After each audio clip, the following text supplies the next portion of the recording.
اب یہاں پر دیکھیں یہ جو با ہے، با حرف ہے، با ایک حرف ہے، اسی جملے کو 6 مرتبہ پڑھے گا۔ با حرف ہے، با حرف ہے، 6 مرتبہ پڑھے گا۔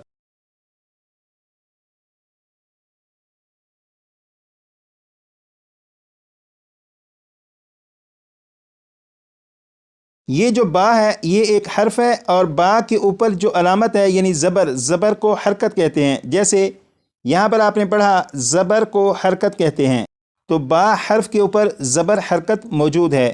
اور یہاں پر آپ نے پڑھا جس حرف پر کوئی حرکت ہو اسے متحرک کہتے ہیں، تو اس قاعدے کے مطابق یہ جو با ہے اسے متحرک کہیں گے، کیونکہ با حرف ہے اور حرف کے اوپر حرکت ہے، لہٰذا یہ جو حرف ہے یعنی با یہ متحرک ہے۔ اسی طرح یہ جو با ہے اسے بھی متحرک کہیں گے کیونکہ اس پر بھی حرکت موجود ہے۔ یہاں پر یہ جو با ہے اسے بھی متحرک کہیں گے کیونکہ اس کے اوپر بھی حرکت موجود ہے۔ تو جس حرف کے اوپر بھی کوئی حرکت آ جائے اسے متحرک کہیں گے۔ یہاں پر لکھا ہے زبر زیر پیش کو حرکات کہتے ہیں، زبر زیر پیش کو حرکات کہتے ہیں، 6 مرتبہ پڑھے گا۔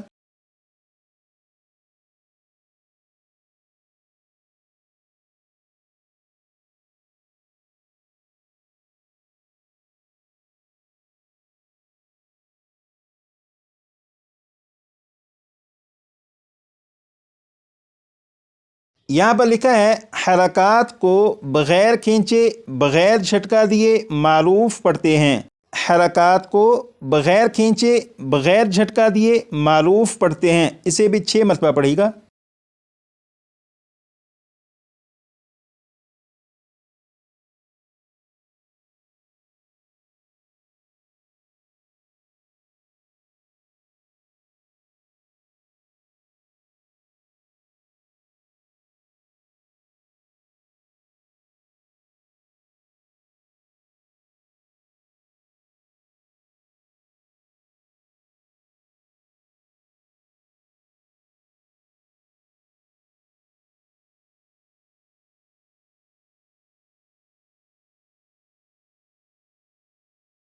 یہ جو آپ نے پڑھا کہ حرکات کو بغیر کھینچے، اس کا مطلب یہ ہے کہ جس حرف کے اوپر زبر زیر یا پیش آ جائے تو اس حرف کو کھینچ کر نہیں پڑھیں گے۔ جیسے یہاں پر با کے اوپر زبر، یہاں پر با کے نیچے زیر، یہاں پر با کے اوپر پیش ہے، تو ان تینوں حروف کو 2 مرتبہ میں پڑھوں گا تو آپ سنیے گا کہ انہیں میں نے بغیر کھینچے پڑھا، اور اس کے بعد 6 مرتبہ آپ پڑھیے گا۔ بسم اللہ الرحمن الرحیم، با بی بو، با بی بو، اسی طرح آپ بھی 6 مرتبہ پڑھیے گا۔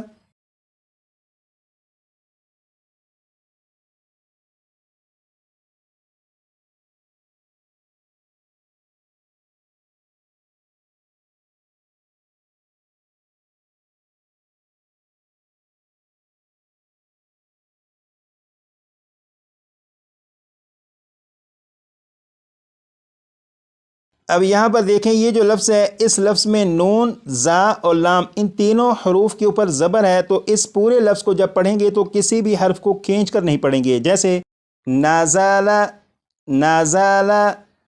اسی طرح یہ جو لفظ ہے اس میں تا کے اوپر زبر، زا اور دال کے نیچے زیر، تو اس لفظ کو بھی جب پڑھیں گے تو اس لفظ کے کسی بھی حرف کو کھینچ کر نہیں پڑھیں گے، جیسے تازیدی، تازیدی۔ لیکن اس لفظ میں میم کے اوپر کھڑا زبر ہے تو میم کو ایک الف کے برابر کھینچیں گے، بقیہ جو دونوں حروف ہیں انہیں بغیر کھینچے پڑھیں گے، جیسے مالکی، مالکی۔ یہ جو لفظ ہے اس لفظ میں ذال کے اوپر کھڑا زبر، ذال کو ایک الف کے برابر کھینچیں گے، لام اور کاف کو بغیر کھینچے پڑھیں گے، جیسے ذالکا، ذالکا۔ اسی طرح یہاں پر ذال کے اوپر کھڑا زبر، تا کے اوپر بھی کھڑا زبر، ذال اور تا کو تو ایک ایک الف کے برابر کھینچ کر پڑھیں گے، بقیہ جس حرف کے اوپر زبر زیر یا پیش ہے انہیں بغیر کھینچے پڑھیں گے، جیسے ذالک الکتاب، ذالک الکتاب۔ تو یہاں سے جو آپ نے پڑھا کہ حرکات کو بغیر کھینچے، یقیناً آپ کو اس کا مطلب معلوم ہو چکا کہ جس حرف کے اوپر زبر زیر یا پیش آ جائے تو اسے کھینچ کر نہیں پڑھنا۔ یہاں پر ہے بغیر جھٹکا دیے، اس کا مطلب یہ ہے کہ جس حرف کے اوپر زبر زیر یا پیش آ جائے تو اسے جھٹکا دے کر نہیں پڑھیں گے۔ جیسے ان تینوں حروف کو میں جھٹکا دے کر پڑھوں گا، با، بی، بو، تو یہ جو پڑھا گیا یہ جھٹکا دے کر پڑھا ہے، تو جھٹکا دے کر نہیں پڑھیں گے بلکہ نارمل آواز میں پڑھیں گے، اور وہ یہ ہے با، بی، بو، با، بی، بو۔ یہاں پر لکھا ہے معروف پڑھتے ہیں، معروف پڑھنے سے مراد یہ ہے کہ مجہول طریقے سے نہیں پڑھیں گے۔ جیسے آپ نے بہت سارے لوگوں کو پڑھتے ہوئے سنا ہوگا، جب وہ پڑھتے ہیں تو وہ اس طرح پڑھتے ہیں، بسم اللہ الرحمن الرحیم، الحمد للہ رب العالمین، الحمد للہ رب العالمین۔ تو یہ جو لفظ ہے اسے کیا پڑھتے ہیں بعض لوگ؟ الحمدو، الحمدو، یہ دال کے اوپر پیش ہے، دو دو دو نہیں پڑھیں گے بلکہ الحمدو، الحمدو۔ اسی طرح بعض لوگ یہ جو لفظ ہے اسے پڑھیں گے للہ، للہ، للہ نہیں پڑھیں گے بلکہ للہ، للہ، الحمد للہ، الحمد للہ۔